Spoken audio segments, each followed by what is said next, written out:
This is Markin Out. Pro Wrestling Talk by Pro Wrestling fans. We marking out, y'all. Follow on Twitter. Pro Wrestling Talk by Pro Wrestling fans. We marking out, y'all. Marking Out. Pro Wrestling Talk by Pro Wrestling fans. We marking out, y'all. Brennan likes fisting. Pro Wrestling Talk by Pro Wrestling fans. We marking out, y'all. We're marking out.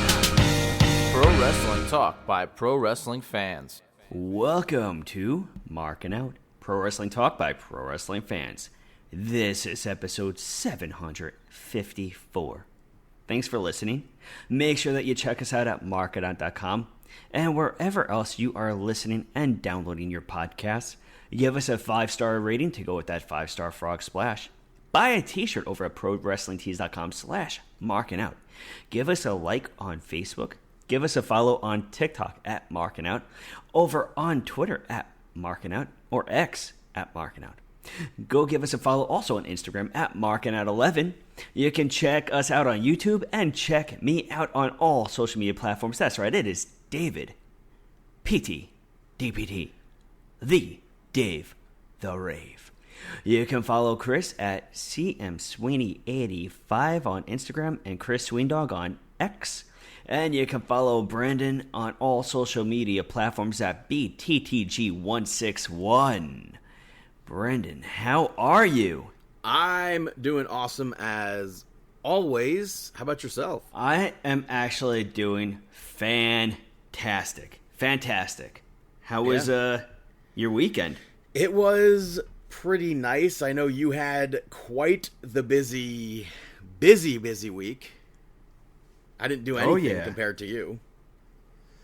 I mean, I definitely had a busy week. It was my sister's engagement party, and that was a great celebration. Very happy. A lot of family members came. It was enjoyable. Great food. We did it at La Piazza, and just a lot of food. And then we ended up catering some Ivorone brothers for some sandwiches. Oh, big Ivorone bros. Almost got to a fight there one time. Oh, jeez. Yeah. Because they basically told me I was wrong, and I was like, what do you mean? This is your website, brother. Because they had like a sandwich on their menu, and I asked them about it. They had, we don't have such a sandwich. I was like, what do you, it literally says it right here. They were like, well, this isn't the real website. I was like, I scanned the QR code right there. And it brought me there. Yeah, and the guy was still telling me I was wrong. I was like, "Are you kidding me?" That's funny. I was a bit ticked off. I'm sure. But I like their food. I will say that. There you go. And I like La Piazza too. They have good bread. Yeah, it was delicious. Ended up going to also Umberto's for some pizza with my uncle, aunt, and cousins. I don't know if I've been there. It's really good there too. I believe it's the originators, the innovators of the Grandma Slice. I must have been there at least. I'm not sure. Yeah, over in New Hyde Park. But overall, it was very tiring. Each night was pushing the wee hours of the night, and very, very tiring, but very grateful for the celebration, grateful for family and friends coming out, and just a ton of fun. A lot of fun. And now it's time to look forward to the actual wedding itself. And I guess maybe I just gotta be next now. My time is coming. But or first, yeah. You never and know. Also, yeah, you never know. Never know. And then while we're doing, I don't know if I got a chance to give a special a shout out, but first off, congratulations to Alyssa and Rob, my sister and her fiance. But also, I'm going to give a very special congratulations to the co-founder, Chris. He was actually the winner of a Telly Award, 2025 Telly Award winner for social video sports as the editor on the project. It was the 2024 AYF recap show, and he actually won a legit in-hand Telly Award. So we're very proud of all of Chris's dedication and hard work. He's always, he's one of the hardest working people that I know, and I respect him so much for what he does and what he sacrifices. And I have so much respect for him. So I want to send a very special congratulations to Chris. We love you. And yeah. Which means, once again, by the congrats. way, it means that Cooking with Brandon is filmed and edited by a Telly Award winner. Yes, that is accurate to say. We can say that now. Yeah. So, yeah, congratulations on behalf of all of us. We love you. But anything else with you, or time to get going? No, I haven't. I did see my friend on Saturday, and his girlfriend's birthday was on Sunday, and it seemed like he wanted me to wish her a happy birthday, but I don't pre-wish birthdays, so so I was like, yeah, so enjoy your birthday tomorrow. I didn't say happy birthday because, like, I don't. It's not like a superstitious well, happy thing birthday. or anything. Well, whatever. Happy I'll catch birthday. her next year. Maybe. She didn't wish me one this year, so. Yeah, that happens sometimes. But something else taking place on Saturday was Saturday night's main event. And so much happened during this. Yeah, throughout the night, they had current stars, legends sitting ringside. They had Io Sky, Rhea Ripley, Jade Cargill was there. Naomi actually attacked Jade Cargill at one point, and they brawled for a bit. And then Nick Aldis brought out Bianca Belair to an absolutely huge pop to announce that she was going to be the guest referee at Evolution. So I thought that was a cool, because there weren't any women on this card, and I thought for sure there was going to be another match added. Everyone's like, it's not needed, Evolution was there, blah, blah, blah. But I feel like, regardless of Evolution being the next day, I feel like there still could have been a women's match, but really there wouldn't have been time at that point, I guess. So... Yeah, when you look at the card and you look at how everything really unfolded, it's kind of a good thing that they didn't add anything else. Yeah. And they had that segment, so I thought that was fine. You had Doug Dellinger. I popped big time for that. You had Diamond Dallas Page, the Steiner brothers, Blake Monroe was there, JC Jane, 2 Chainz was also at this event. But Saturday night's main event kicked off, and of course, Jesse Ventura, I was surprised he didn't do commentary at all. Maybe they learned their lesson, perhaps? Yeah, maybe last time was a little bit too much. I liked Jesse Ventura on commentary, because he just, I guess he pisses off the marks, so I don't mind it. But it kicked off, Randy Orton picked up the victory over Drew McIntyre. You had Logan Paul ringside with Drew McIntyre, Jelly Roll ringside with Randy Orton. Jelly Roll apparently moved to Orlando and has been training each day at the Performance Center with the likes of The Undertaker, Kevin Owens, Jacob Fatu. I forget how much weight they said that he lost, but he looks in a lot better shape. Yeah, and I'm happy that he's going all in on this match for SummerSlam. Yeah, it's nice to see when people come in from the outside world and don't take the spot for granted, like Stephen Amell, Jelly Roll, Bad Bunny. You have these people coming from the outside and just Logan Paul and just giving them it their all, and it's really cool. Part of me thinks that the whole Travis Scott thing didn't work out because of him not really being good. It seemed like Triple H might have taken like an unnamed dig, perhaps. But this match, I liked the match. They eventually, you had Logan Paul and Jelly Roll get into it at one point. But I liked McIntyre targeting Randy Orton's back. He did his backdrop onto the table. And when Drew McIntyre was distracted with Jelly Roll, he turns around into an RKO to lose. But the big meat and potatoes of that segment, you had Logan Paul attack Randy Orton afterwards. And then Jelly Roll eventually decides to get in the ring. I feel like he took way too long to get in the ring there. And he ends up decking Logan Paul.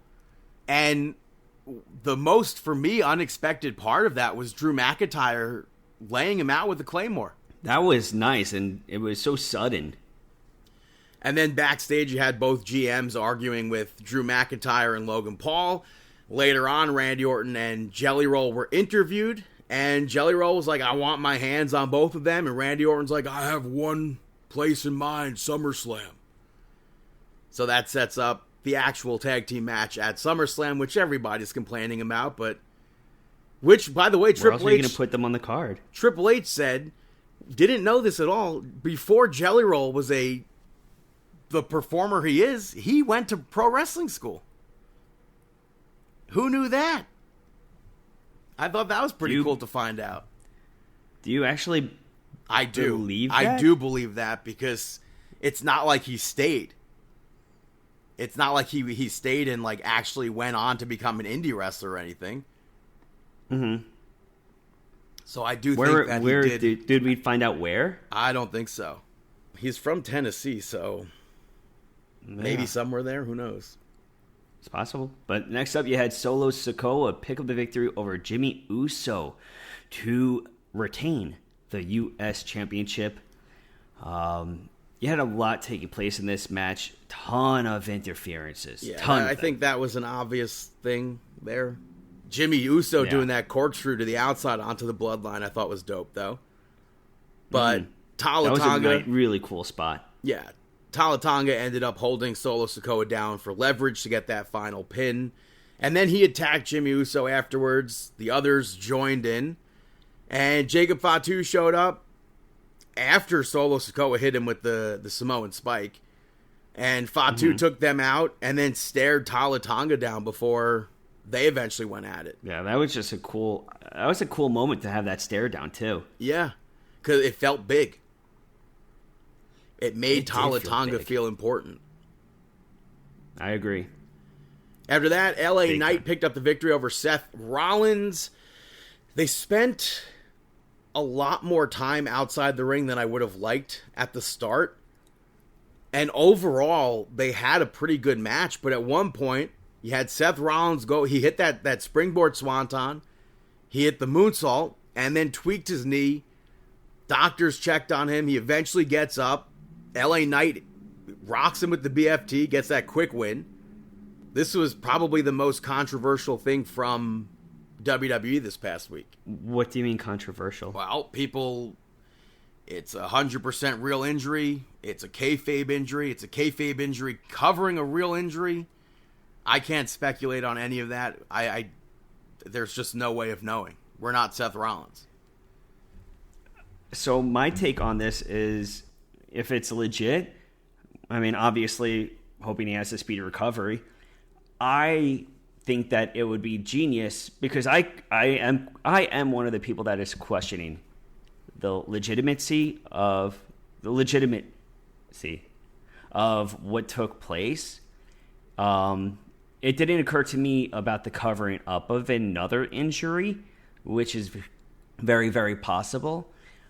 I think that it would be genius if hopefully I'm correct in that it was not a shoot and that it was work. Hopefully he's not actually as injured. I think Paul mentioned Plan B the other week, so yeah, like hopefully it's possible. It's pro wrestling. We don't know. So what I think is that he's the Money in the Bank briefcase holder. It would be genius right now if let's say that his knee is actually hurt. This is going to give him a little bit of time to be off of his feet, off of the road to recover. It also doesn't have to be his knee if it is a fake injury. Yeah, 100%. It could be shoulder, it could be neck, it could be anything. But if he has to get off the road and prepare for SummerSlam because he's about to carry the championship for a prolonged period of time, you can write him off of the storyline, write him into the road heading up to SummerSlam at some point. But he can come out at SummerSlam and cash in at SummerSlam while you still have his henchmen just doing his work. He could still come on out, SummerSlam, cash in. Everybody's going to think that he was actually injured and out with an injury. And then he just says, hey, gotcha. I was actually totally fine. Who cares that I lost to LA Knight? I had to do what I had to do. But guess what? It worked. He can easily, his character can play into that so much. And I think that fans have become too expecting of that cash in. Like when Tiffany Stratton cashed in, everybody speculated that she's going to cash in or was hoping she was going to cash in. I like it when they put the briefcase outside of your mind and you're not even thinking about it. I didn't expect this weekend's cash in. No, I agree with you. This weekend was a big surprise, but stuff like that, it doesn't happen too often in pro wrestling. So I hope that we're all surprised by this as a cash in, and hopefully he's not actually injured. But yeah, the main that's event my take on it. Saw Gunther pick up the victory over Goldberg to retain the World Heavyweight Championship. You had Doug Dellinger do the door knock and act as security one last time for Bill Goldberg, which I thought was cool. You had Ernest the Cat Miller with him, Josh Barnett. Yeah, his son was there as well, Chuck Zito. There was one other guy I wasn't I really didn't know who it familiar was. with. I didn't know who that was. Probably like a training partner or something. I didn't know. But they brawled outside the ring, and Goldberg at one point speared himself through the barricade. That was a nice bump. Yeah. Goldberg seemingly hit his head on that. Mm-hmm. But Gunther was working Goldberg's leg throughout the match, so I thought that was good. Because Goldberg is not Goldberg who we picture in our minds, I guess. He didn't look as bad as he did recently. This was probably Goldberg's best match in years.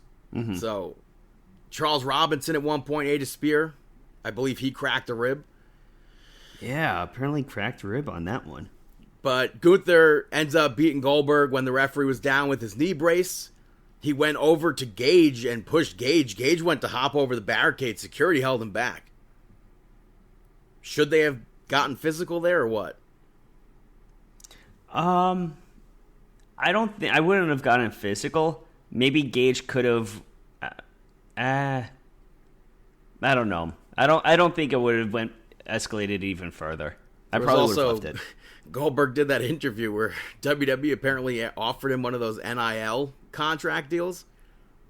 Mm-hmm. And it seemed like, I think maybe because the money wasn't enough, Goldberg made him turn it down. That's wild. But, yeah, so security held Gage back. Gunther got back in. He ate a spear. He ate a jackhammer. Sean Bennett ran down, and Gunther kicked out at 2. Gunther ends up locking Goldberg in that sleeper, and Goldberg almost got out, but he passed out. And then they took a really, really, really random commercial break to the point that was like beyond confusing.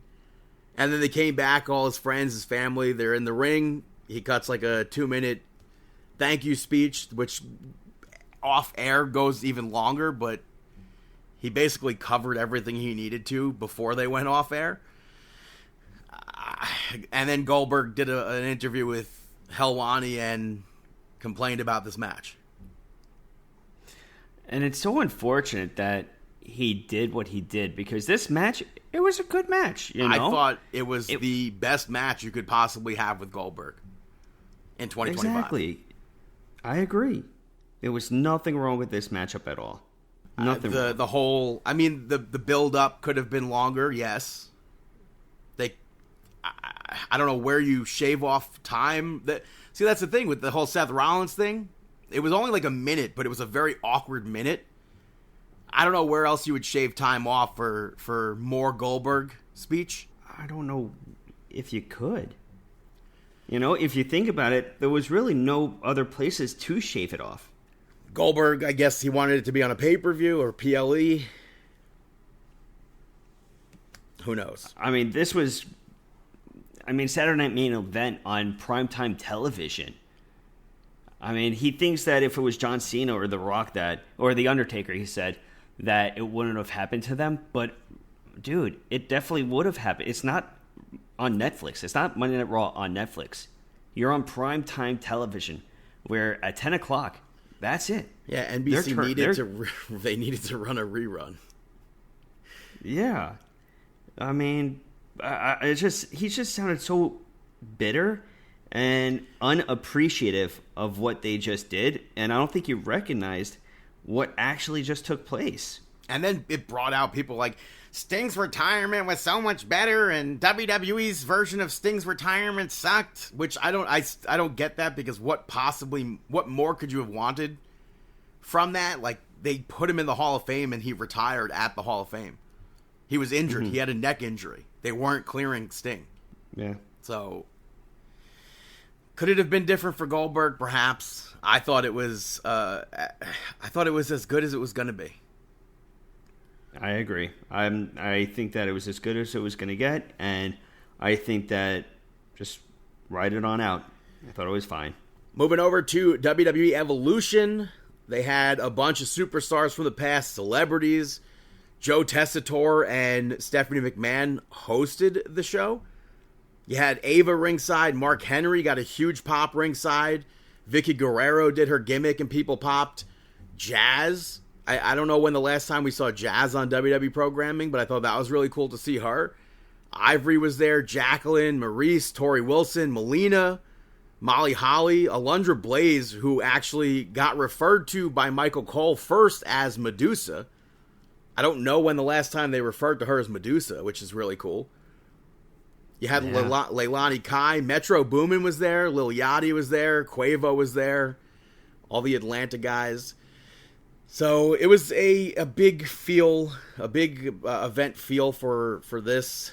And it kicked off with what I thought going into this was going to be the freaking main event. Stupid me, I guess, right? You had Becky Lynch pick up the victory over Bayley and Lyra Valkyria to retain the Intercontinental Championship.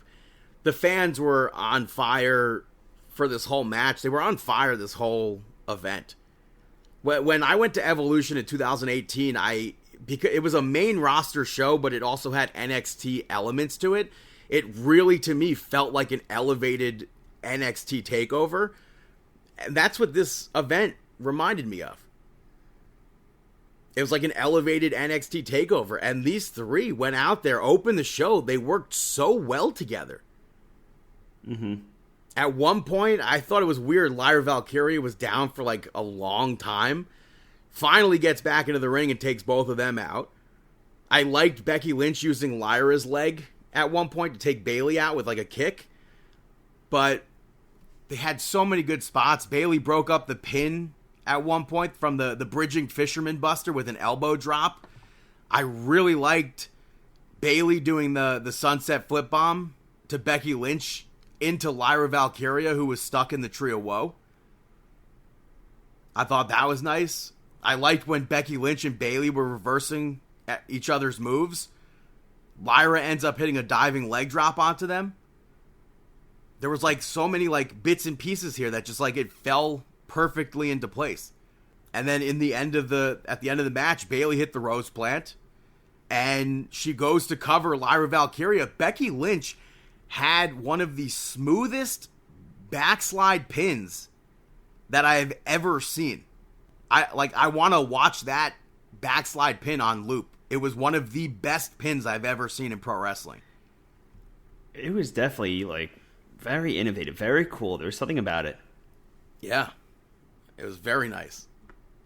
Yeah, I agree. But as predicted? No. I think I said Bayley. I thought Bayley was going to win. Yeah. Unsure where Bayley goes from here, though. According to the IWC, she's going to AEW. Oh, Bayley took pictures of Mercedes at All In. She's going there. They screwed her over. They're treating her like garbage. She just won the Royal Rumble, but they're treating her like garbage. Jeez. Just won the Royal Rumble last year, I should say. Yeah.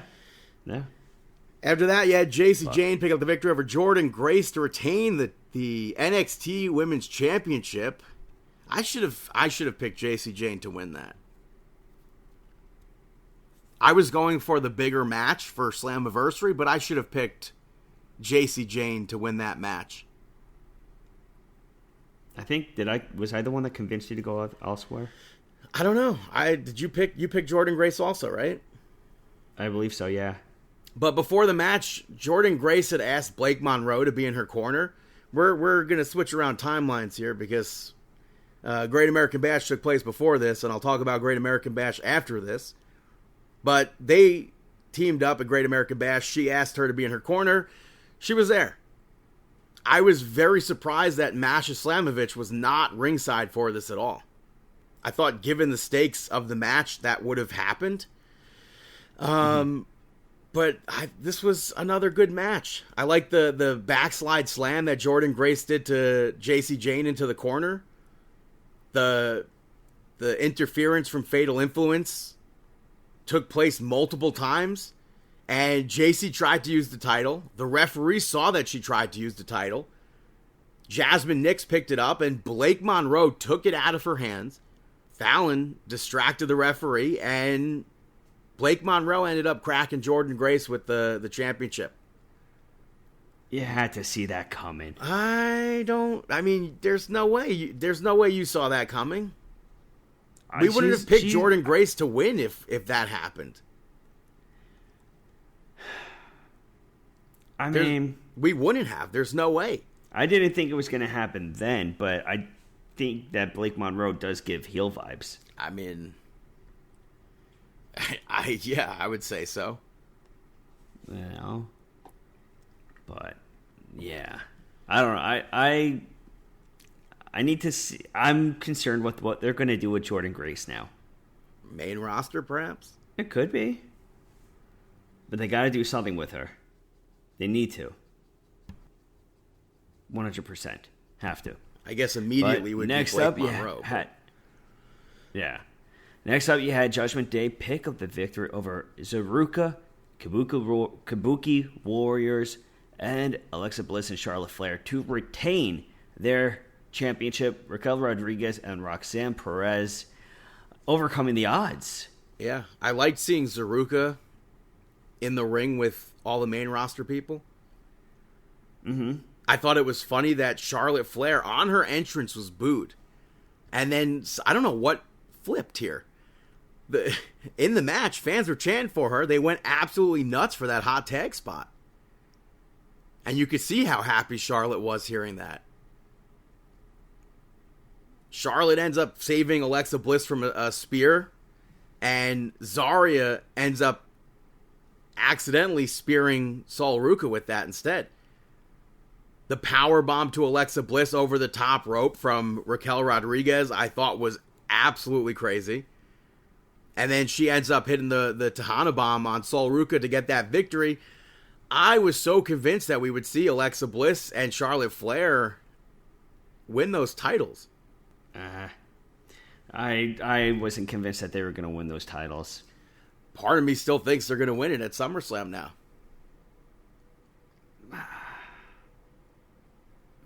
I very much so enjoyed the chemistry between Alexa Bliss and Charlotte in this match. Mm-hmm. They were very, very impressive as a team. They were. But I don't know if I see them necessarily as tag team champions together. I don't know. Yeah. You had Tiffany Stratton pick up the victory over Trish Stratus to retain the championship. Again, a good match. It was Trish Stratus' first singles title match since 2006. Since she retired, basically. Yeah, it totally solidifies her, too. They had a lot of good back and forth in this. Trish Stratus got a standing ovation afterwards. I think Tiffany Stratton should have gotten a standing ovation as well. But this was, I think, a good call to have for Tiffany Stratton. It only elevates the championship. It only elevates Tiffany Stratton.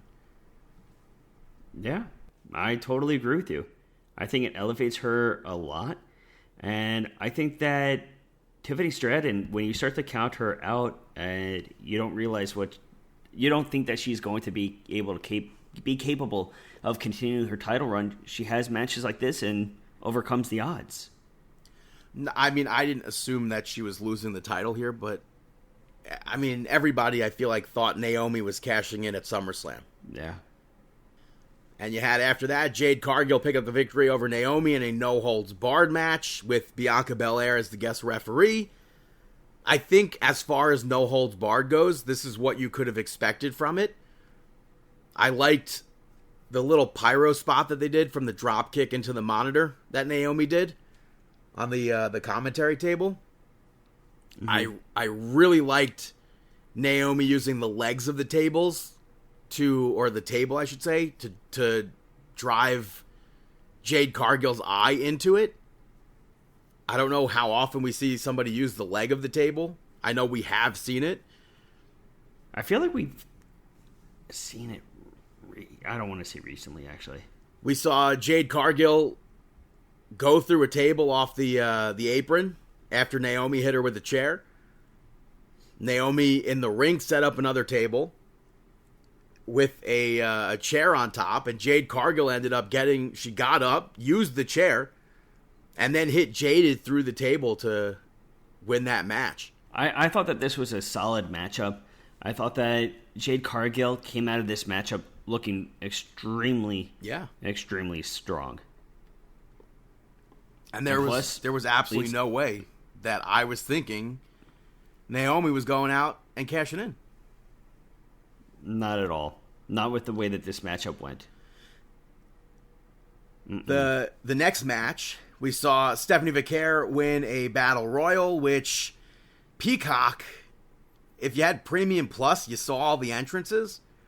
If you didn't, you got ads during the entrances, which I think sucks. And because of that, Peacock cut a majority of the entrances. And I really hope that they add the entrances back, because this is like a lot of NXT women making their like a big main roster PLE sort of mark. Mm-hmm. So I really do hope that gets added back. But you had Nikki Bella, The Secret Hervis, Chelsea Green, Kalani Jordan, Lash Legend, Julia, Zelina Vega, Candice LeRae, The Dungeon Dolls, Jada Parker, Lola Vice, Tatum, Paxley, Izzy Dame, B-Fab, Mia Yim, Ivy Nile, Nia Jax, all in this Battle Royal. People did think there were going to be surprises in this Battle Royal, but didn't happen. Yeah, it's kind of surprising. The only actual legends that were like technically that you would say legend would be Nikki Bella and Trish Stratus on this card, which I think overall is fine. That Evolution doesn't necessarily need to be about the past. They celebrated the past throughout the night in video package form, in ringside appearance form. I would have liked to have seen more, and because of the roster being so stacked, I would have liked to have seen this be like at least like a 30-woman Battle Royal or something. Mm-hmm. But I thought this was a good Battle Royal. I thought so too. I thought it was a good Battle Royal. I thought that it highlighted all of the women that were competing for this. I thought it was a nice highlight reel. And I got to say, I told you so. I mean, I found it very hard to pick. I found it very hard to pick anybody but Nikki Bella. But yeah, as far as highlights go, Kalani Jordan got that highlight. She got that Royal Rumble moment where she landed on the commentary table and then did the handstand to go back in. Natty, I thought doing the worm was hilarious. I thought that was a good spot. Mm-hmm. I liked Alba Fire going through the ropes to take Mia Yim out, who was trying to pull Chelsea Green off the apron. But the match eventually, Nia Jax was nowhere to be found, so we didn't know it was Nia Jax at that point, but we saw Lash Legend, Nikki Bella, Stephanie Vicaire, and Chelsea Green. Chelsea Green ends up interrupting the Devil's Kiss earlier in the match. Stephanie Vicaire, when she hits it, finally hits it on Chelsea Green. And then Lash Legend, surprisingly eliminated Nikki. That's huge. Yeah, and then Lash Legend lifted Nia Jax up to get her over the top rope. She and Stephanie Vicaire eliminated Nia Jax. I don't think you could have... there was no amount of money I could have placed on that match to say Lash Legend was going to be the last person eliminated. Yeah, that's incredible, though, right? I think that's huge. Especially, in my head, I'm like, it's got to be Nikki Bella, it's got to be Stephanie Vicaire as the final two.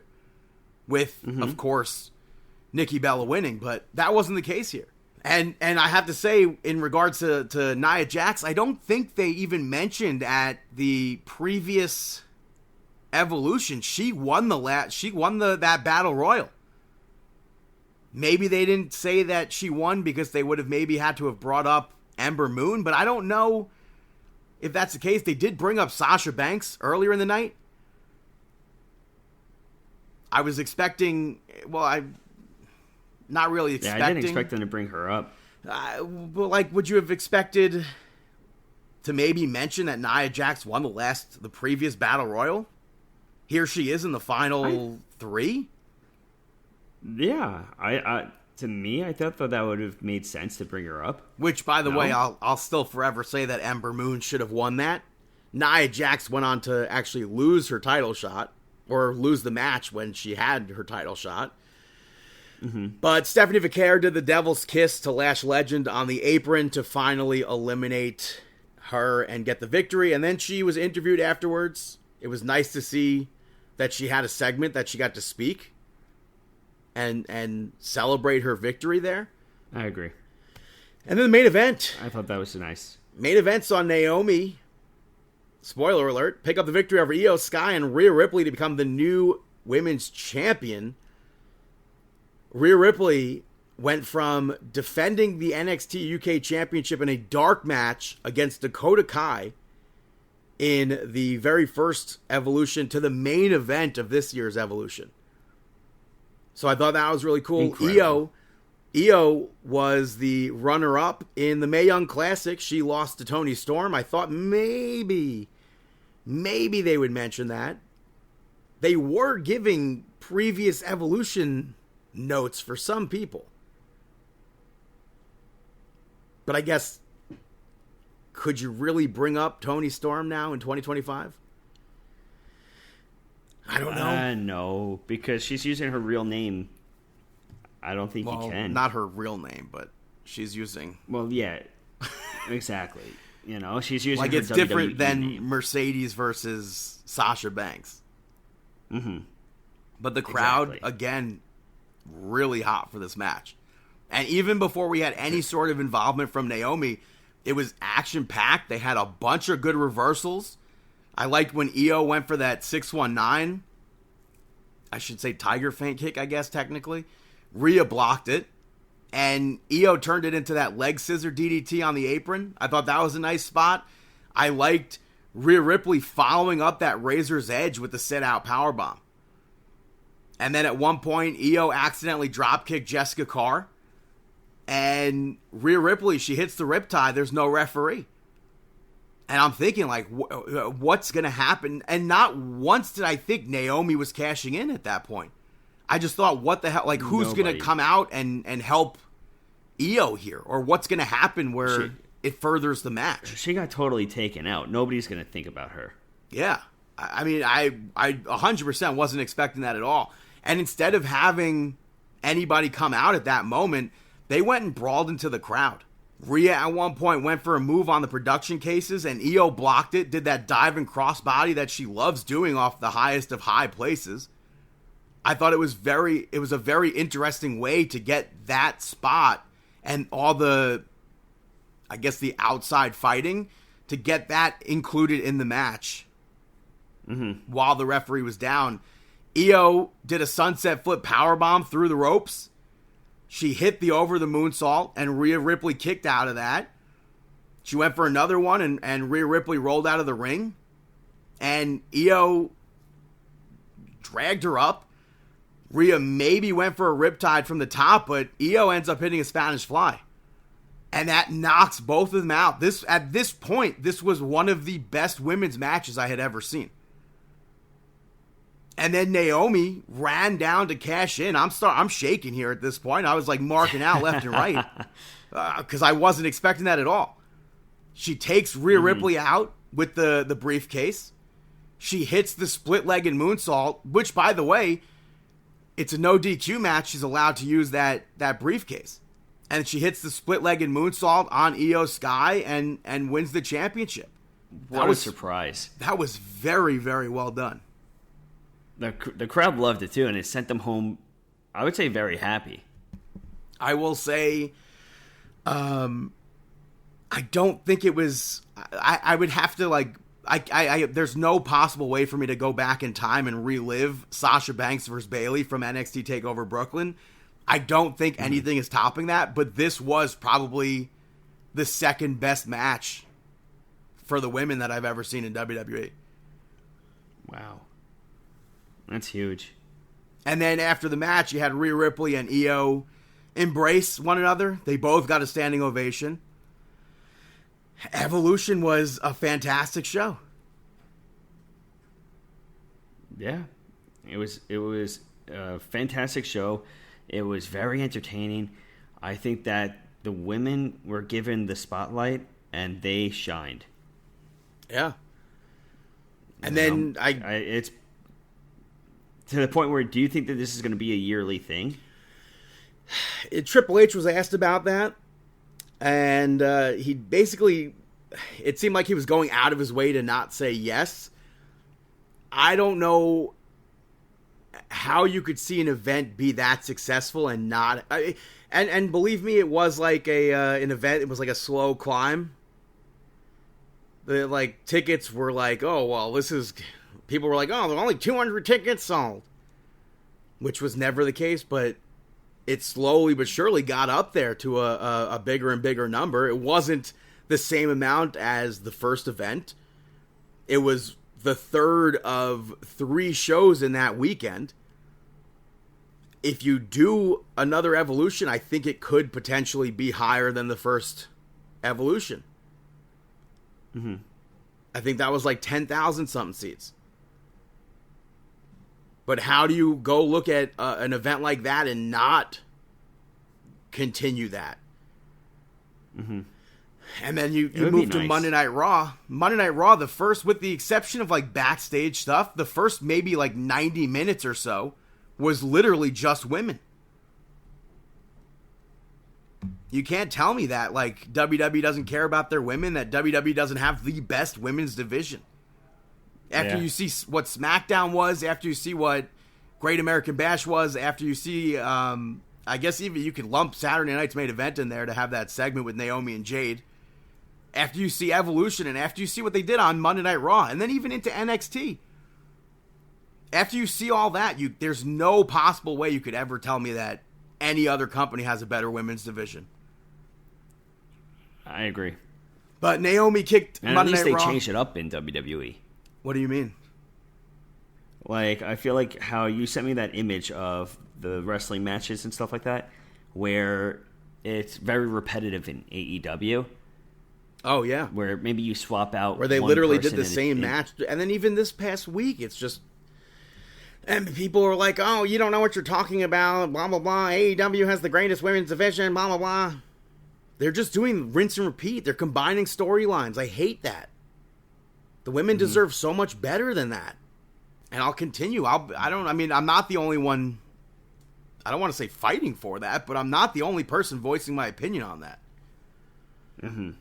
And even if I was, I will be the only person voicing my opinion. I'll continue to do that. But Monday Night Raw kicked off with the new champion, Naomi, who almost immediately stopped people from cheering her. And she's like, I don't need to hear it now. You guys weren't here when I needed it or whatever. And she said that she's done with the foolishness on SmackDown. She didn't betray Bianca Belair. She outgrew Bianca Belair. I thought this was a great promo from Naomi. And it leads to Rhea Ripley coming out.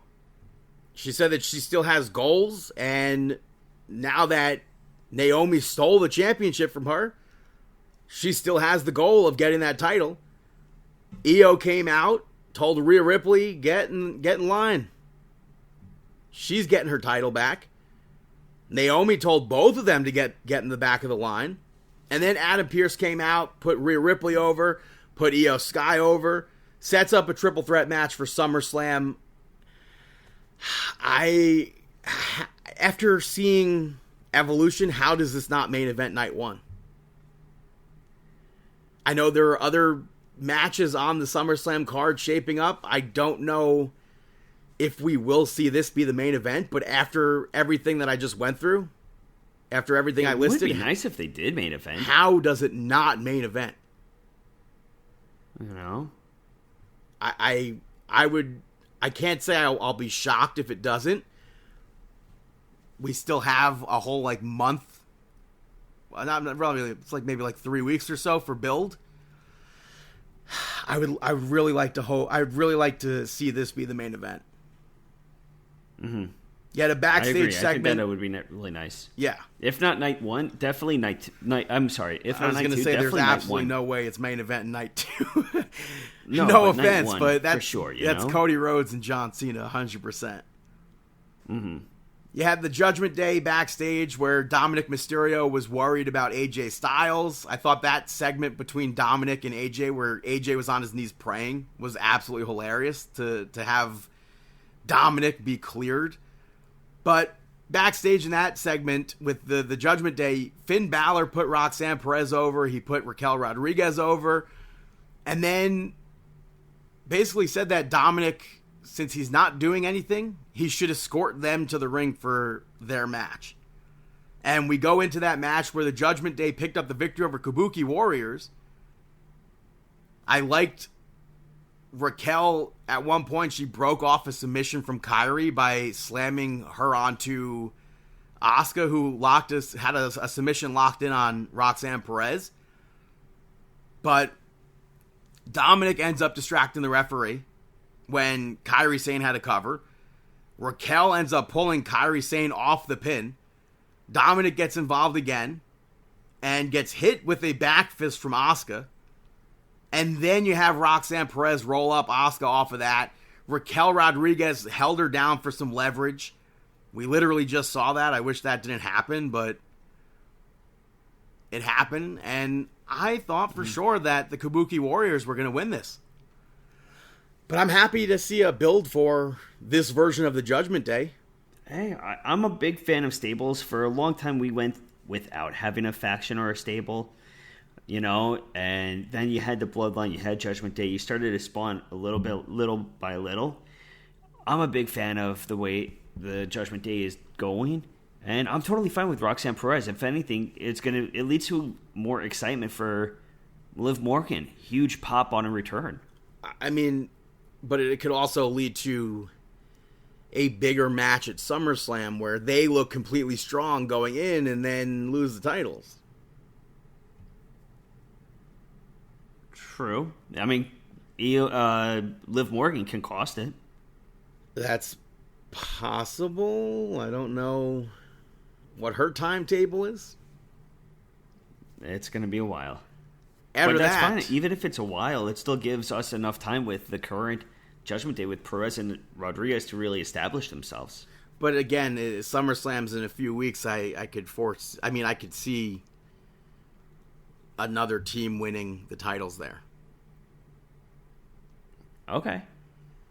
We saw Lyra Valkyria pick up the victory over Bayley in a 2 out of 3 falls match to become number 1 contender. This was, I think this was probably the best match of Monday Night Raw. I agree with you. I think that this was an entertaining match, especially which doesn't take away from any of the other matches. Sorry to cut you off there. Because all the other matches I thought were on par. Yeah, but like Bayley picking up the victory with the schoolboy at the start, but then after that, wait. Valkyria coming out strong. When she hit that first pin, I forgot it was 2 out of 3 falls, and I was shocked that the match was over so quick. And then I was like, oh right, it's 2 out of 3 falls. It's funny you said that because I've totally forgot too. When Lyra held on from the tornado DDT and hit the bridging fisherman suplex, I thought that was going to be her first fall. My freaking power went out, and I missed Lyra's pin to tie it up. She ended up holding on to... Bayley went for a pin, and she held on to the pin to pin Bayley off of that. But after that, Bayley, you saw her do that sunset flip powerbomb into the steps. She hit the elbow drop, and Lyra kicked out of that. Bayley locked her in a crossface, only to have Lyra get out of that, hit a Nightwing, and then win the match. Yeah, getting that 2-1 victory over Bayley. I mean, I think that this is great because Lyra Valkyria versus Becky Lynch now at SummerSlam. I think that's going to be a really good match. Yeah, and Becky came out afterwards to go face-to-face with Lyra. Like you said earlier, I don't know where Bayley goes from here, But I feel like Bayley had to win this. Say that again? I feel like Bayley had to win this. I feel like... Just because I don't know where who's going to go I feel like next. I wanted Bayley to win this, but Lyra Valkyria, if she beats Becky Lynch at SummerSlam for that championship, that sets her to new heights. And I think that has to happen at SummerSlam. Yeah. Unless you get to SummerSlam and you kind of throw it back to WrestleMania where Lyra gets taken out. You need a last-minute replacement. Hey, it's me, Bayley. And then Bayley beats Becky Lynch. And then that's like a heel turn for Bayley, I mean. So I would rather see Lyra Valkyria just get that spot and win the title. Yeah. But next up was Nikki Bella picking up the victory over Chelsea Green with that Rack Attack 2.0. This was her first singles match in 7 years. Since WWE Evolution 2018 against Ronda Rousey. Main event of Evolution. Before this, you had Stephanie Vaquer and Chelsea Green have that backstage segment. So that, like, you put a pin in there. You had the Secret the Secret Service get involved, and Nikki Bella takes them out. Chelsea Green went for the Unpretty Her, which Nikki Bella got out of. The Rack Attack 2.0, it was rough. Nikki got the win off of that, like you said, but she actually went for the original Rack Attack, which she has not done since she broke her neck. And Nikki Bella was like, it was just muscle memory, and she realized mid-move, like, what the hell are you doing? And luckily didn't hit it because she didn't want to further injure her neck. And she got out of it, hit the Rack Attack 2.0, gets the win, and then the Secret Service attacked Nikki Bella afterwards. Stephanie Vaquer eventually ran down to fight with them and make the save. I have to assume here, we were assuming, at least I was assuming, Evolution, we were going to see the Bella Twins take the tag team championships. Now I have to assume they've pivoted to Nikki Bella and Brie Bella teaming up with Stephanie Vaquer to take on Chelsea Green and the Secret Service. Tell me that's not a SummerSlam match. I'm okay with the SummerSlam match. You know, I think that'd be spots. Cool. I'm okay with it. And it gives a match for Stephanie Vaquer on SummerSlam before she has Clash in Paris, her title match. True. Very, very true. After that, we had an next interview. Next up, you had an in-ring interview with Rusev. Was that an in-ring segment? I don't think that was in-ring. I believe it was in-ring. I don't think so. Was it in-ring? Well, he was taunting Sheamus. I'm pretty sure it was backstage because Sheamus showed up. He's like, hey, I spoke to Adam Pearce and he saw how you won, so we're running it back. And I think that's awesome because that match was really well done. To the point I wanted a best of 7. I'll take a sequel. I don't care if it's best of 7. I'll just take a sequel of it. Hey, let's see what happens next. After that, you had Gunther speak about retiring Goldberg, questioned who's next for him, and introduced the gauntlet, but Braun Breaker interrupted. Paul Heyman said that you haven't been speared until you've been speared by Braun Breaker. Obviously, that plays into Gunther eating a spear from Goldberg at Saturday night's main event. And he hyped the absolute heck out of Braun Breaker. He's like, he's the next big thing. He's a Steiner. And he said that at SummerSlam, Braun Breaker will beat Gunther for that World Heavyweight Championship. You did have that main event gauntlet, though, that was won by CM Punk. A lot of these matches, though, were like, a lot of it was outside of the ring. You had Braun Breaker start with Penta. He controlled a lot of this. And he even at one point pulled his pin to taunt Penta and do push-ups. He eventually broke Penta in half off that springboard. LA Knight lost next. had a great showing against Braun Breaker. I liked him reversing that Frankensteiner with the powerbomb. Jey Uso lost next. I did like that he got into the ring. He took Braun Breaker out with a dive, got back into the ring, and he's like, let's run it back. And they played his theme song to commercial break. I thought that was funny. And then you come back, Braun Breaker's destroying Jey Uso, basically. He like just kicked out of a spear from Jey, but hits Jey with his own spear and wins the match. And then CM Punk was out last. Bronson Reed got involved. CM Punk took him out at first, but Bronson Reed gets into the ring, gets in to get involved. Jey Uso came out to brawl with him. Braun Breaker went to spear him, but CM Punk hit the GTS to get that victory there. They were like, there's no DQs in a gauntlet match, which I don't think is accurate. CM Punk would have won regardless if Bronson Reed did actually drop that elbow drop. I don't remember. There's 0% chance that there are no DQs in a gauntlet. I kind of think that you're correct with that. That's just, I think that was stupid. That was an oversight. They're gaslighting us into thinking that. He would have won the match regardless. So that was the only negative thing from this match. So it was really awesome to see Braun Breaker run that gauntlet. You knew this match, the outcome. We had everything, the segment beforehand the other week. CM Punk was going to be facing Gunther next. You had to know that. There was no way you could have. Down. I mean, we saw the rumors and stuff like that. I don't think I saw any rumors on that. You literally just had that segment where CM Punk knocked Gunther over. Obviously, that's leading to SummerSlam. To me, at least, it was obvious. But you had Bronson Reed attack CM Punk afterwards. Jey Uso attacked again, but Braun Breaker took him out with a spear, took CM Punk out with a spear. Bronson Reed set them up for a tsunami, and the OTC won, whatever they're calling him now. Roman Reigns returned, got a huge pop, and took them out. Oh, that pop was incredible. Where does that leave Roman Reigns now for SummerSlam? Roman and I would somebody? say Roman Reigns versus Braun Breaker. I was going to think maybe a tag match of sorts, but yeah, that I guess it would be Roman versus Braun Breaker. I think that's a hell of a match, especially with Paul Heyman hyping up Braun Breaker the way that he did earlier in the night.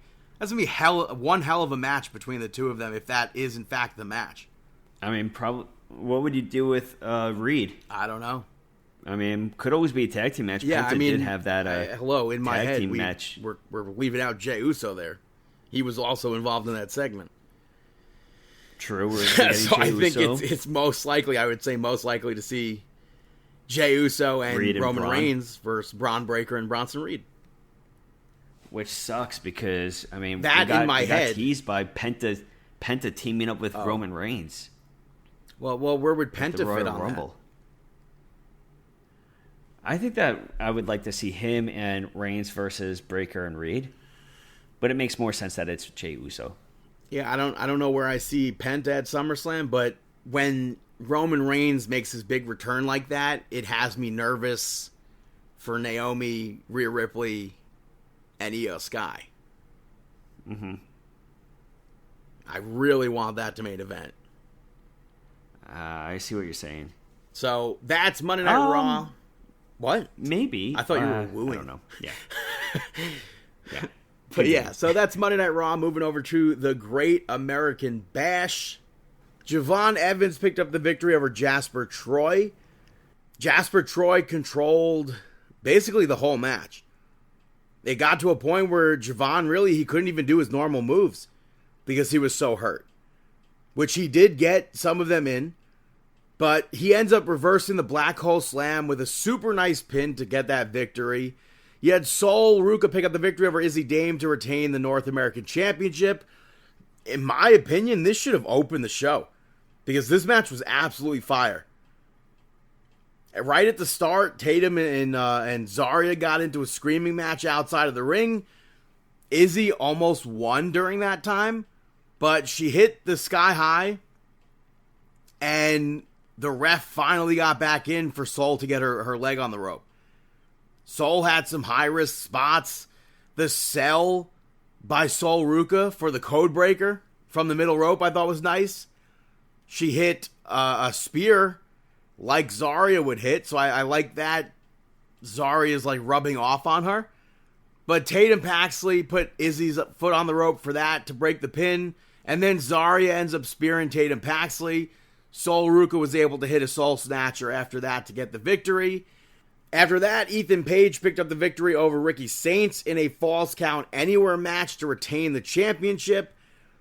Ricky Saints started this with a spear, and then they took it into the crowd. Last week, Dave said that a match like this, it can't be too fun for fans to watch live.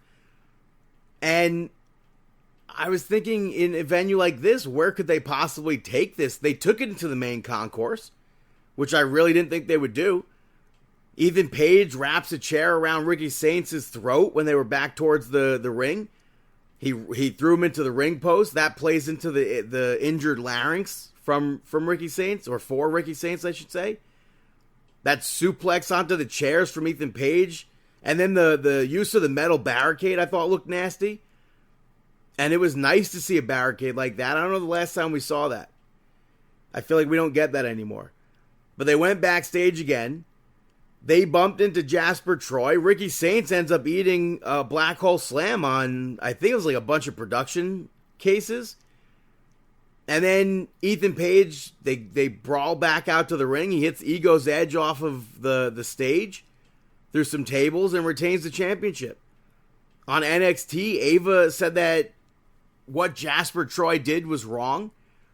And if he wants to prove himself, he'll do it in matches that she makes. And then she set up a match for Texas next week between him and Ricky Saints. You had the TNA Slammiversary contract signing. Interesting to see Ava preside over this instead of Santino. But you had Mike Santana, you had Joe Hendry, you had Trick Williams. Mike Santana said that he thinks that Trick is basically taking advantage of TNA and taking advantage of the championship.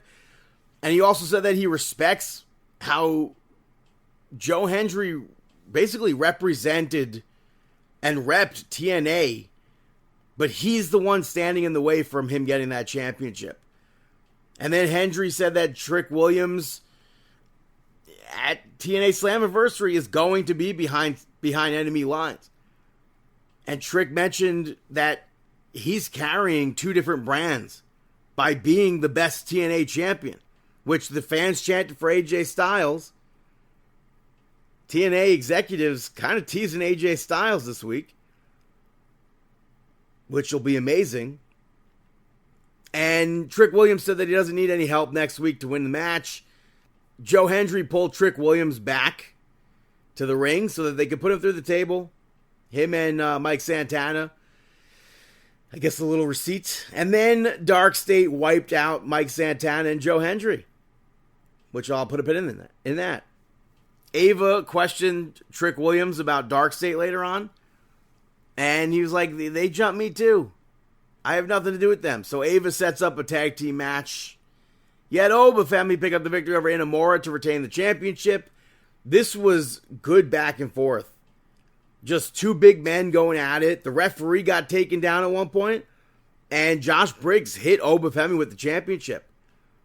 And Inamura, he didn't see it happen, but when he was going for a splash, he saw Josh Briggs up there with the championship. He got down. Shortcut or not, I think that was stupid for Inamura. But he did the splash. There was still no referee, and Josh Briggs tried to get Inamura to cheat. And he absolutely refused, and that led to Obafemi hitting the powerbomb to win. And then Obafemi said that he understands that Inamura is like the traditional respect sort of guy. He's not going to be one cheating, and he will give him another title shot without Josh Briggs being there. And again, I'll put a pin in that. Yet Blake Monroe and Jordan Grace in the main event pick up the victory over Fatal Influence. JC on the kickoff show took an interview by herself, and Fallon Henley, Jasmine Nix weren't really too happy about it. She was kind of talking trash about them. But I wasn't expecting this match to be the main event. I guess kudos to WWE for making Blake Monroe's first match in WWE, televised match, feel big. It makes her in-ring debut feel bigger. I think the referee could have done a better job at enforcing tags, the counts and stuff throughout the match. Sometimes he did, sometimes he didn't. And the match itself I thought was fine. I think Fallon Henley was the MVP here. Jasmine Nix cheated behind the referee's back a few times. Masha Slamovich showed up and brawled with Jasmine Nix to the back. Jordynne Grace rocked Jacy Jayne with the back elbow. Blake Monroe hit that DDT. And Jacy got the victory off of that. I thought maybe something big would happen here, but it was just a giant spotlight for Blake Monroe's debut. That was the Great American Bash. Moving over to NXT, which kicked off with Fatal Influence. Jacy Jayne pointed fingers to Jasmine Nix for dropping the ball at Great American Bash, but then said that they redeemed themselves at Evolution. She also said that she's going to become the TNA Knockouts champion at Slammiversary. Masha Slamovich came out and said that the only reason why Jacy is still champion is because of Blake Monroe. And then she said that she'll be the very first TNA wrestler to hold an NXT Women's Championship. Zaruka came out when Jacy said that she'll be the only one around with 2 titles, showing off that she has the North American Championship and the Speed Championship. Zarya ends up putting Soul over, basically as the MVP. Fatal Influence tried to plant seeds of doubt into Zaruka. That led to a brawl, and then it sets up a match. Again, I'll put a pin in that. You had Dark State pick up the victory over Mike Santana, Joe Hendry, and Trick Williams via disqualification. Santana dove out onto Dark State to start the match. Technically before the match even started, I should say, not to start the match. Joe Hendry joined in. Trick Williams just watched. But he did actually wrestle in the match. It was chaos. Trick ended up yelling at his partners, so they decked him. And then the System came out and attacked Dark State. So it was a big return to NXT for Eddie Edwards. 12 years. And for Brian Myers, which was 8 years. It was really cool to see the System on NXT this week. And of course, Dango has been there recently. You had Callie Armstrong versus Carmen Petrovich, ending a no contest. This was for the Evolve Championship. This happened because of a backstage segment where Callie Armstrong was saying that she should have been part of Evolution. I 100% think she should have. The least they could have done was have her sit ringside. But Jordynne Grace came out, attacked both of them pretty early on, and then she called Blake Monroe out. Stevie Turner and Robert Stone came out instead, basically saying Blake Monroe's not there. A video aired instead of Blake Monroe putting Jordynne Grace down, and then she invited Jordynne Grace to sit ringside for her singles debut match next week. Jordynne Grace ends up attacking Stevie Turner and Robert Stone. Later on, we had a backstage segment with Tavion Heights, and he questioned why Ren Sinclair threw in the towel, and she said that she just couldn't let him be injured. And then Charlie Dempsey came in, said they could run it back next week, and she said we have to focus on her this next week. She's the one facing Blake Monroe. Is she going to win? Absolutely not. You had Tony D'Angelo pick up the victory over Stax and Luca Crucifino. This was a tough match to call. And like I've said over and over, I don't want this group to end. But Tony started this with his back towards both of them until Stax made him turn around. They all went at one another. Stax tried to find the crowbar. The crowbar, Tony moved. Stax went under the ring and did pull out a crowbar. That I didn't get. Why did he have a second crowbar? I don't understand that part. But, did he already knew Tony was going to move it? Or did he know that Tony moved it there? Which wouldn't make sense because he was looking for it by the steps. But he couldn't use the crowbar anyway. I thought that would come into play, but the three of them, they literally just kept going. It was literally nonstop. A lot of action. Stacks went to grab the crowbar again. Lucas stepped in, and he ends up grabbing it. Stacks took him down, and he swung on Luca, but Luca ducked. And Tony speared Stacks at one point. He speared him through the NXT riser. And then, like Uncle Phil tossing DJ Jazzy Jeff, he tossed Stacks out of the riser. I thought that was a hilarious spot. And then he tossed, and then he put Luca Crucifino through the table, hit a spine buster on Stacks, and got the victory. Josh Briggs came out. People were booing Josh Briggs. And he said that he did everything that he could to make sure Inamura was going to walk out as champion. And then he said that he was mad because he's been there for 4 years and has never gotten a title shot, which is baloney. He got a title shot against Trick Williams, TNA title shot, but he said that Inamura is too nice. And then Obafemi came out and said that because of Josh Briggs being jealous, people are questioning his win at Great American Bash. Josh Briggs said that Obafemi is going to break. He's the one that's going to break him. Inamura came out, questioned what he's doing.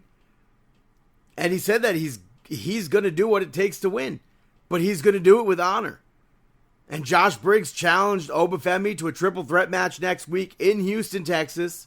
It led to them going at it. And Briggs accidentally elbowed Inamura. Could that match next week lead to a new champion? It would be really cool if Inamura was able to get that victory. The main event saw Masha Slamovich and Zaruka pick up the victory over Fatal Influence.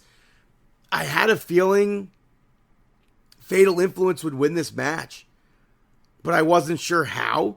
And then Izzy Dame and Tatum Paxley showed up backstage before this match. I thought that was going to be the reason to have this match end the way I thought it was going to. But as far as this match goes, I think it's cool to see Masha in a spotlight like this, because she's such a workhorse. You could literally see her on tons of independent wrestling shows, on TNA shows. She's out there. And it was nice to see a sort of go-home show on NXT for TNA Slammiversary. Lexis King was randomly in the crowd with headphones on, which Ava yelled at him for. I didn't understand what that was. Somebody said that he was trying to see what it's like living as Miles Bourne. I don't know if that's accurate, but it could make sense. But they had a lot of good back and forth in this match. The Calling made their way out, and Zaruka attacked them. Hank and Tank also fought the Calling off, and it left Masha all alone to actually beat JC Jane. So, like I said, I was happy to see a sort of go-home show for TNA Slammiversary. That's taking place at the UBS Arena. Right now, as of recording, the match isn't set up, but I can almost assume that we're going to see The System and Matt Cardona versus Dark State. I don't know if I should do predictions for this. We don't really ever do predictions for TNA. We have the Elegance brand defending the tag team championships against the Inspiration. So that's going to be dope to see all of them again. It's been years. Not years, but like 2019, I think. You have Mustafa Ali versus Cedric Alexander. Tessa Blanchard versus Indy Hartwell. Moose versus Leon Slater defending the X Division championship there. Masha Slamovich defending the Knockouts championship. JC Jane defending the NXT championship. I think Masha Slamovich is going to win. I hope she wins. I think that would be awesome. You have a fatal four-way ladder match for the TNA World Tag Team Championships. the Nemeths, the Hardys, the Rascals, and First Class. I am absolutely pumped to see another Hardy Boy ladder match. I don't think I've ever seen a ladder match with the Hardys live. So I'm very much so looking forward to that. And then a 3-way match for the TNA World Championship. Trick Williams, Joe Hendry, Mike Santana. That's a tough one to call. I would really like to see Mike Santana walk out with that championship. Trick Williams could very much so walk into Houston and go face-to-face with The Undertaker with that TNA championship around him. So we'll see what happens there. That's Slammiversary. Moving over to SmackDown, and it came on the air with the MFT having been in a car accident. The police thought Jacob Fatu was a person of interest, so they took him down to the station. Later on, the MFT and Solo Sikoa came out, and Solo said that he gave Jacob Fatu everything, and all Jacob Fatu cares about is himself. And that's when Jacob Fatu returned to the arena, and the police had ruled him out of being a suspect. And then he and Jimmy Uso showed up to the ring, and they brawled, surprisingly had the upper hand. The MFTs took over, Solo escaped, and Jeff Cobb, Tongaloa, got taken out. And then Adam Pearce came out to talk about Solo framing an innocent person. He set up a cage match for the championship at SummerSlam against Jacob Fatu, and then Solo Sikoa got arrested. We saw Charlotte Flair pick up the victory over Raquel Rodriguez. Before this, Flair informed Alexa Bliss that they got a title match at SummerSlam, so kind of disregard what I was saying before that was recorded earlier. Overall, though, this match I thought was pretty even. I think Raquel Rodriguez definitely looked pretty dominant in this match. Roxanne Perez, though, caused distraction. Charlotte took her out, but when the referee was distracted with that, Alexa Bliss attacked Raquel Rodriguez. Flair won off of that. Yet Damian Priest picked up the victory over Carmelo Hayes via disqualification. This stemmed from a backstage segment where Damian Priest was still, again, looking for Aleister Black. Carmelo Hayes is just like, who cares, basically, and rightfully so. I mean, he was telling Damian Priest that this would have happened, and it did happen. He should have listened. But this match, they go outside pretty early on. Damian Priest went to drive Mello into the ring post, but Carmelo Hayes got out of that, drop kicked him into it. The match continues. I liked Carmelo Hayes teasing that sweet chin music. They were in San Antonio, but that was blocked. And then Carmelo Hayes got out of a Razor's Edge. He got out of, or countered, I should say, a South of Heaven chokeslam. And then when Damian Priest went up for Old School, Aleister Black showed up, crotched him, and then rocked him with the Black Mass. So I thought that was nice. Yet Stephanie Vaquer picked up the victory over Alba Fire. Both of them can absolutely ball, so I was pretty excited for this match. It didn't disappoint, but it was pretty quick. I think it could have been so much longer. I would like to see this again. Maybe it plays into what I was saying earlier. Piper Niven attacked afterwards, but Stephanie Vaquer got the upper hand and walked out of that on top. After that, we had Rey Fenix and Andrade pick up the victory over Fraxium, Motor City Machine Guns, and DIY to become the number one contenders. This was chaotic. It got chaotic quick. Fenix and Andrade, I think, continue to work well as a team together. They did almost run into one another at one point, but I'm enjoying them as a team. They're very fun. I thought DIY was about to steal the win. Fenix came out of nowhere, broke it up at the last second with that code breaker again. Candice LeRae got involved to distract Andrade, and DIY almost got the victory over there again. Gargano ends up accidentally kicking Tommaso Ciampa. Andrade hit the message to get the victory. I think it was expected to see Andrade and Rey Fenix become number one contenders. I would have liked to have seen Motor City Machine Guns at SummerSlam. I don't know if this match leads to SummerSlam or not, but I would like to see that. You had the SummerSlam contract signing. Cody Rhodes earlier in the night asked Adam Pearce to look over the contract so he could read it again, which it made people suspicious on the interweb. Cody Rhodes came out and listed a bunch of moments where he didn't flinch and said that the only time he did was when he was facing John Cena. And then Adam Pearce brought John Cena out, and John Cena said, I have bad news. I'm not wrestling at SummerSlam. He's filming a movie for Netflix. Everyone involved thinks that it's best that he doesn't wrestle, which I think is hilarious. But he said that Cody will get his rematch. He's like, you can get it Paris, Perth. And he ended up leaving. Cody ran up to John Cena, fought with him back to the ring. They brawled a little bit. Cody ends up with the championship, uses it this time, puts John Cena on the table, contract in hand, hits a diving body splash, puts John Cena through the table. Looked a bit goofy, but he then used John Cena's hand to sign the contract, and the fine print was that this is going to be a street fight. Very interesting. I don't think a contract like that would hold up in the court of law. But that was SmackDown. Going to take a quick little break right now, and I'll be right back here on Markin Out. This is Josh Briggs, and you're listening to Marking Out. Welcome back, ladies and gentlemen, to Markin Out episode 754. AEW All in Texas took place this past weekend.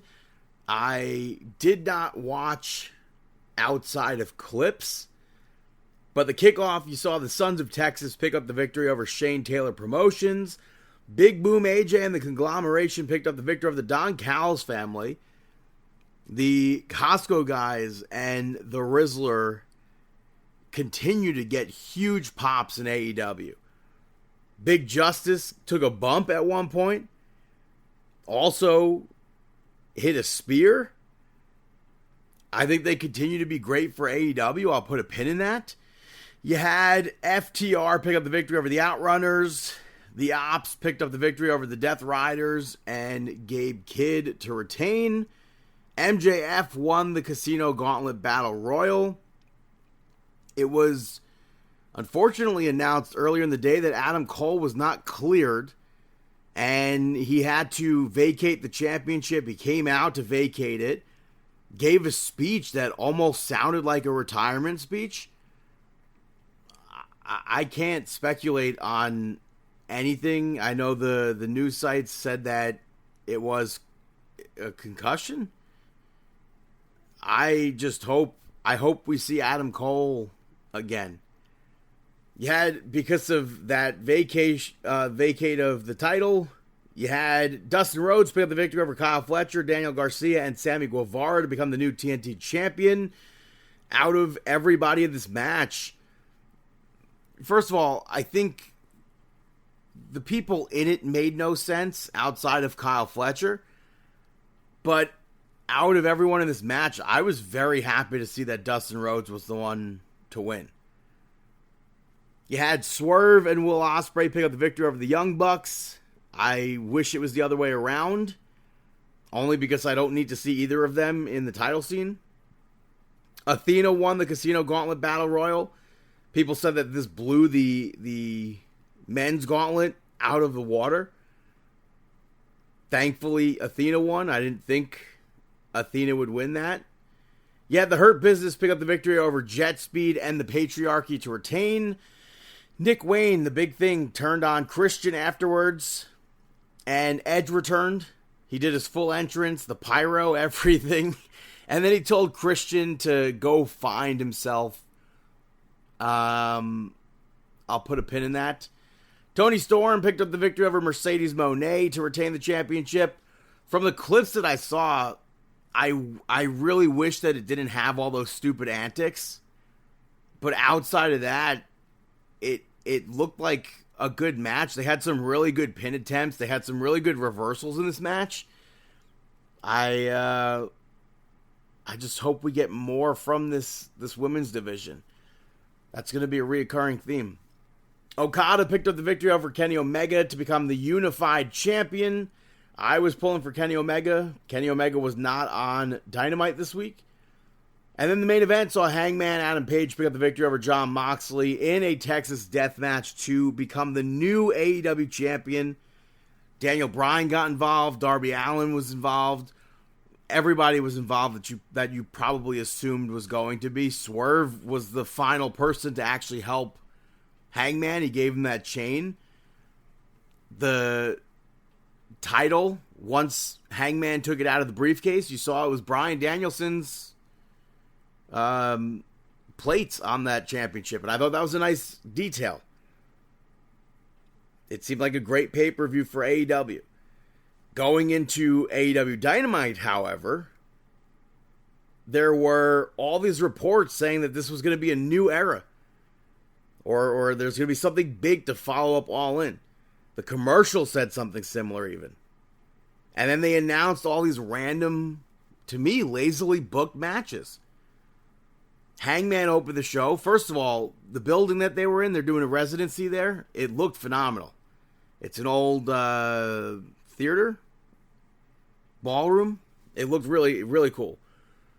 But Hangman came out limping, booked in a match against the Death Riders.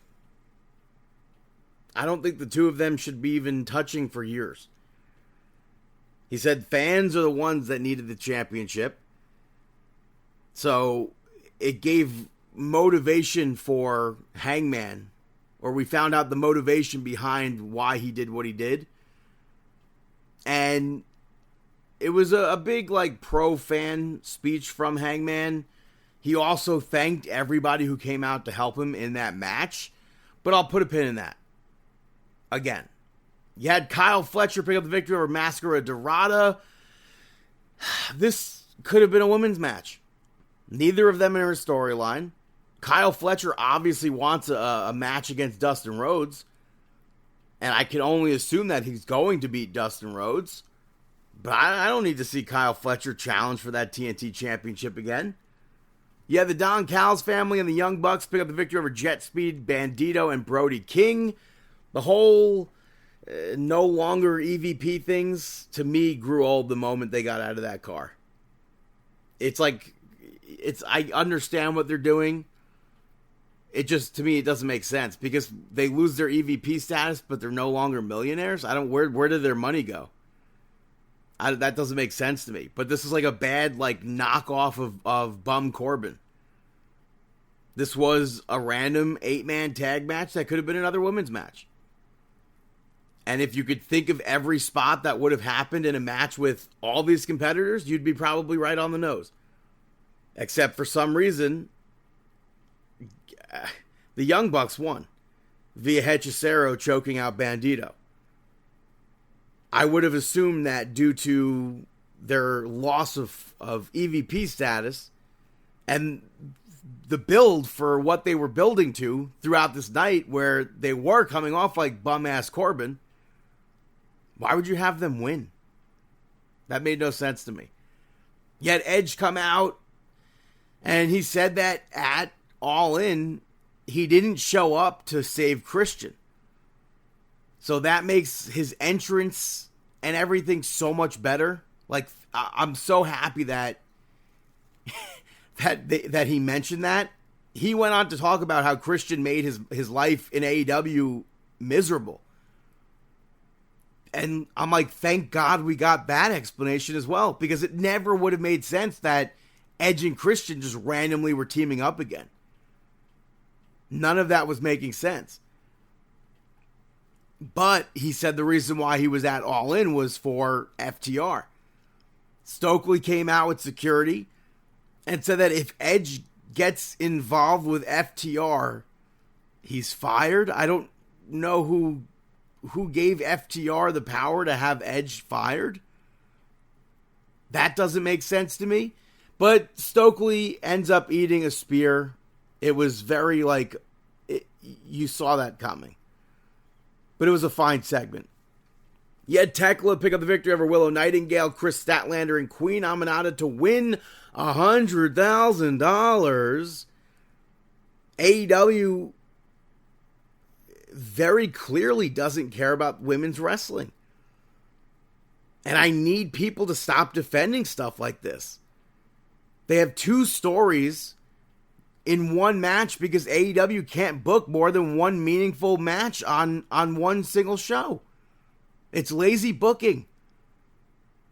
Chris Statlander in the match pulls the referee out, and then she and Willow brawl to the back. That left Tekla and Queen Aminata all by themselves, and they did a referee distraction spot for some reason, where Sky Blue distracts the referee, Julia Hart shows up, mists Queen Aminata. It's a no DQ match. Why did they need to distract the referee for that? And then Tekla gets the win off of that. It seems like she's joined a group now with Julia Hart and Sky Blue. You could have had the winner get a title shot or something. I'll look forward to this group. You had Toni Storm come out, cut a promo. For me, it went way too long. It had way too many of those goofy innuendos. But the main thing here was Athena and Billy Starks interrupted on the screen. It only took AEW 3 years to put Athena on, hopefully, weekly AEW television.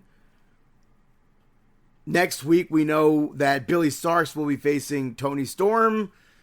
I assume losing to Toni Storm, that would only make sense. But I do hope that Athena is the one to dethrone Toni Storm. And I hope she does it soon. After that, Okada picked up the victory over an enhancement talent. Don't even think we got a name from the guy. How do you follow up a unification match with this? It's like what an absolutely ridiculous match to have. Swerve came out afterwards and asked Okada, what is Okada going to do about him beating the Young Bucks? So that sets forth a motion for a feud with them. The main event, Hangman, Mark Briscoe, Powerhouse Hobbs picked up the victory of the Death Riders. Yet Jon Moxley, in the main event of All In, almost died from being hanged by a chain. Which, by the way, they did the same spot at Revolution. But Jon Moxley is perfectly fine for this match. And not only is Jon Moxley perfectly fine for this match, he said how many times Hangman was not ready for a Texas death match against him. Hangman doesn't want a Texas death match. He goes in there, they go, it's brutal, super brutal. Now Jon Moxley's scared? How does that make sense? Marina Shafir got involved a few times. The Death Riders end up attacking after they lost.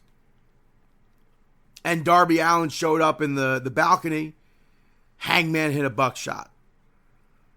For me, top to bottom, this was an absolutely awful follow-up episode from what was their biggest pay-per-view in the United States. Truly, absolutely awful. So, that's AEW. Hey, Brennan, got any shout-outs? Brandon, shout-outs! It's Always Sunny in Philadelphia gets the first shout-out. You're a fan of this show, perhaps, right?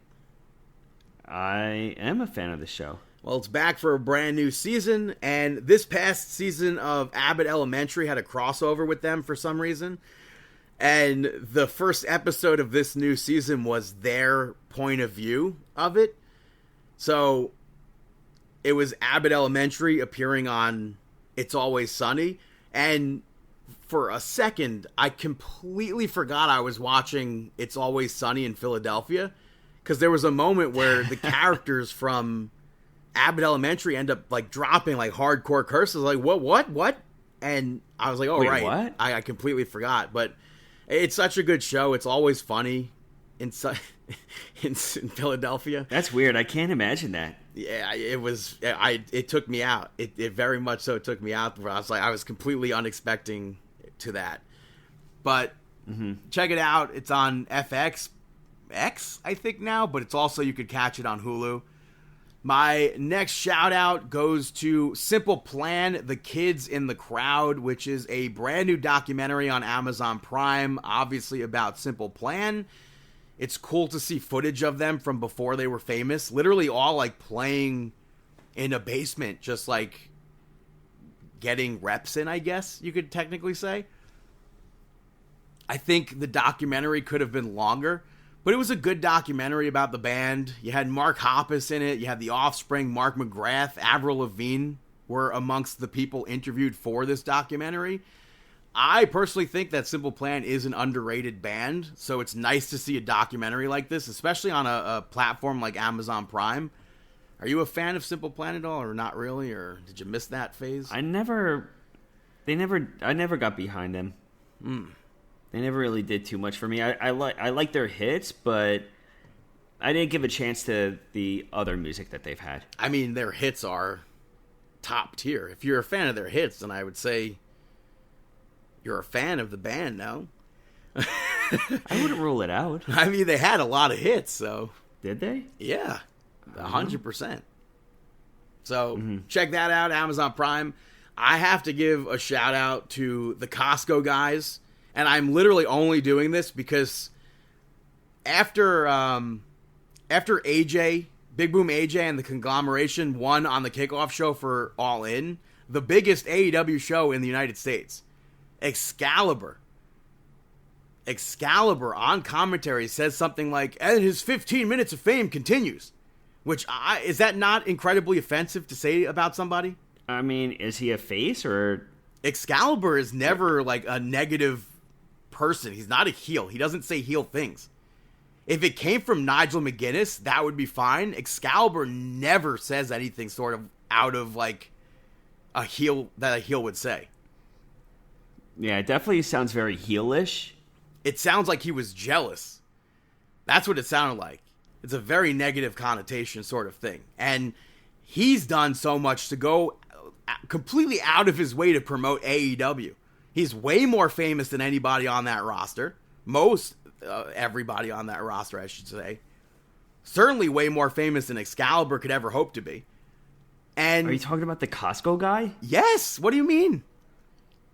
He's way more famous than almost anybody on that roster. I guess it depends on your definition of famous. No, like he is famous. He gets mobbed everywhere he goes and signs for absolutely everybody. He comes off as one of the nicest people. And Excalibur has the nerve to refer to as 15 minutes of fame. It came off as gross that Excalibur was saying that.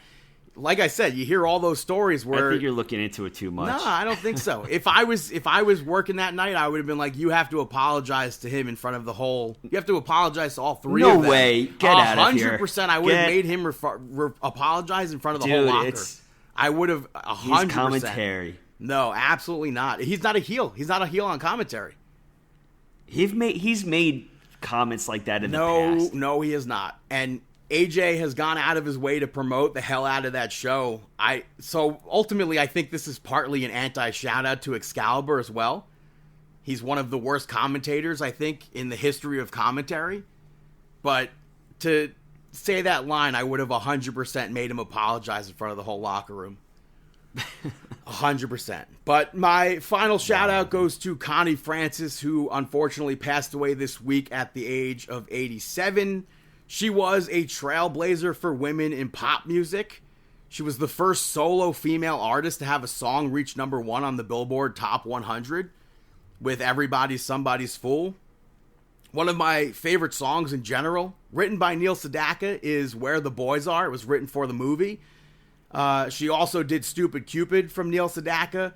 Other songs include Lipstick on Your Collar, Who's Sorry Now, Vacation, Pretty Little Baby, literally just recently charted for the first time ever. It went viral all over social media, TikTok, YouTube, Instagram.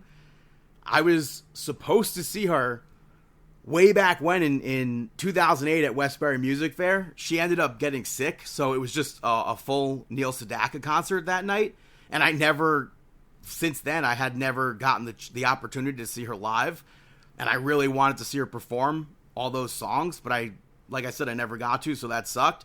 But I'm glad that she got this sort of like last hurrah with Pretty Little Baby going viral. And she like found out about it too. And she put out videos thanking everybody.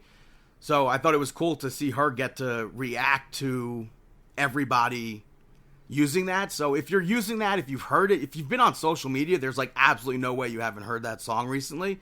So just go out and listen to her other music this weekend and learn about Connie Francis. There's currently a Broadway show where it's predominantly about Bobby Darin. She was his girlfriend, so she is a character in that Broadway show. But like I said, go out, listen to her music, pay tribute to her. But those are my shout outs. Now it's time for Mark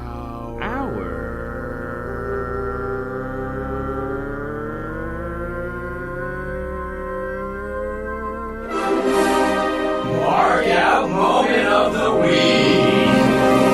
That is right, our Mark Out Moment of the Week. I have to say right off the bat, Saturday night's main event, Doug Dellinger being there. Doing the classic knock and everything. Even if he didn't do the classic knock, I popped big time seeing him in the crowd. Mm-hmm. Yeah, that was pretty cool. I will say The Miz was at the American Century Championship Golf Tournament. And they aired footage on Monday Night Raw where George Kittle ends up hitting him with like don't really want to call it a sweet chin music, but a sweet chin music of sorts. So I thought that was cool. Miz bumped on the green. Isn't that something crazy? I mean, it was definitely entertaining. Yeah. I mean, could we see George Kittle? That's always a thing people say. Could we see George Kittle in a match at SummerSlam or something? I don't know. It's possible. I mean, if you want to ask, where's Penta at SummerSlam? If they want, I know we have Jelly Roll at SummerSlam also. I mean, that would be a tag team match, though. Yeah, if they wanted to do something else with another, like, non-wrestler person coming in, I feel like the build would already be happening, but George Kittle and Penta could be taking on Miz and someone else. George Kittle is really good friends with Penta. Do you you have any other mark out moments? Yeah, I definitely marked out for Dustin Rhodes becoming AEW TNT champion at the age of 56. Getting it done. Goldie still got it. You know, I definitely think that that's awesome. I also marked out for the interview of Christopher Daniels on CVV. That's Chris old Van news Fleet. now. It is old news. But I marked out for the fact, like, it's just, once again, CVV, such a great interviewer. And the fact that Christopher Daniels' eye the entire time was work. The new interview with Steve Blackman. I already listened to that one. I feel like I listened to that one, like, last week. Well, that came out last week. Yeah, the one with Steve Blackman was a very good interview as well. I would just listen to that one. I listened to the one with Saraya. Yeah, but I marked out for finding out that he worked everybody, and then hearing the stories about Curryman. I had no clue that Curryman was a thing before TNA. No clue that he used it in like the 90s in Japan. I thought that was pretty interesting. I have to say we didn't mention it during Monday Night Raw. The Karrion Kross promo on Monday Night Raw I thought was awesome. Mm-hmm. That was very well done. Also, I just brought up Jelly Roll. He guest hosted Jimmy Kimmel this week, and Randy Orton was a guest. They had Drew McIntyre interrupt, and he ends up talking about Jelly Roll's Tootsie Roll, using that exact phrase. And that led to a brawl between Randy Orton and Drew McIntyre. And then Jelly Roll went to wrap up the segment and got cut off by Logan Paul. They went back and forth, and he ended up choke slamming Logan Paul through the desk. So it's awesome to see pro wrestling on a show like that. It goes out to millions of people. Yeah, that was definitely a very cool spot. Also, I mean, I marked out, I mean, you probably did too. I marked out for Naomi and Roman Reigns. Not so Definitely much Roman Reigns. Way more for Naomi than Roman Reigns. I wasn't shaking for Roman Reigns. It's not like we haven't seen him recent, so it's like it wasn't like a huge thing to me, but it's still cool seeing him back. Something else kind of marked out for 2K announced that El Grande Americano is officially replacing the celebrity guest who we don't know is Travis Scott from the first DLC pack. But we have to wait until September to get that, which is, I think it's goofy. I don't think it's worth a replacement, especially after all the negative things that 2K has put people through. I don't know if this means that Aleister Black is not going to be in. Like I said the other week, in the latest update, they added his Trons to the game, so I don't know what's going to happen with that. And then it's like for every cool thing that they have, it's like 100 steps back. That other patch last week that broke the game, that broke Creative Superstar, they uploaded another patch, but I lost 20 Creative Superstars because of that. I lost over 200 logos because of that awful patch. So it's like one of those like, whoops, my bad. And because they've had so many of those moments, I feel like El Grande Americano is not worth one of the whoops, our bad sort of things. I'm just going to say El Grande Americano, I believe AAA, right? Yeah, he's working a AAA match with Octagon Jr. That's incredible. Lola Vice is on that show as well. She just worked a match. I think that's awesome. Did you see the clips from her match with Santino? And Mr. Iguana, Mr. Iguana got a stink face, and he had like the biggest grin. Oh, that was from that. Yeah, I saw Mr. Iguana go against Santino. Yeah, and what is it? Layeska, getting hit with the Cobra. Yeah, unfortunately. Well, Layeska's doing much better now. Thank goodness, I was nervous. So that's Marking Out episode 754. I should say that's our Mark Out moment of the week. Thank you so much for tuning in. You can check us out on Twitter at Marking Out, at BTTG161 on all platforms. Chris Sweendog, CM Sweeney85, David PTDPT on all platforms. Facebook.com/Marking Out. YouTube and Instagram are Marking Out 11. ProWrestlingTees.com/Marking Out, at Marking Out on TikTok. We're getting some pretty decent views as far as my belief. Obviously, it's not like, holy crap, we're going viral, but we're getting some good views on TikTok. I'd like a lot more, so if you'd be so gracious as to follow us on TikTok there and give us some likes, maybe some favorites, some comments, some shares, it'd be much appreciated. You could check us out on Apple Podcasts, rate, review, subscribe, Amazon Podcast, Spotify Podcast, iHeartRadio, YouTube, markingout.com, and we wish you the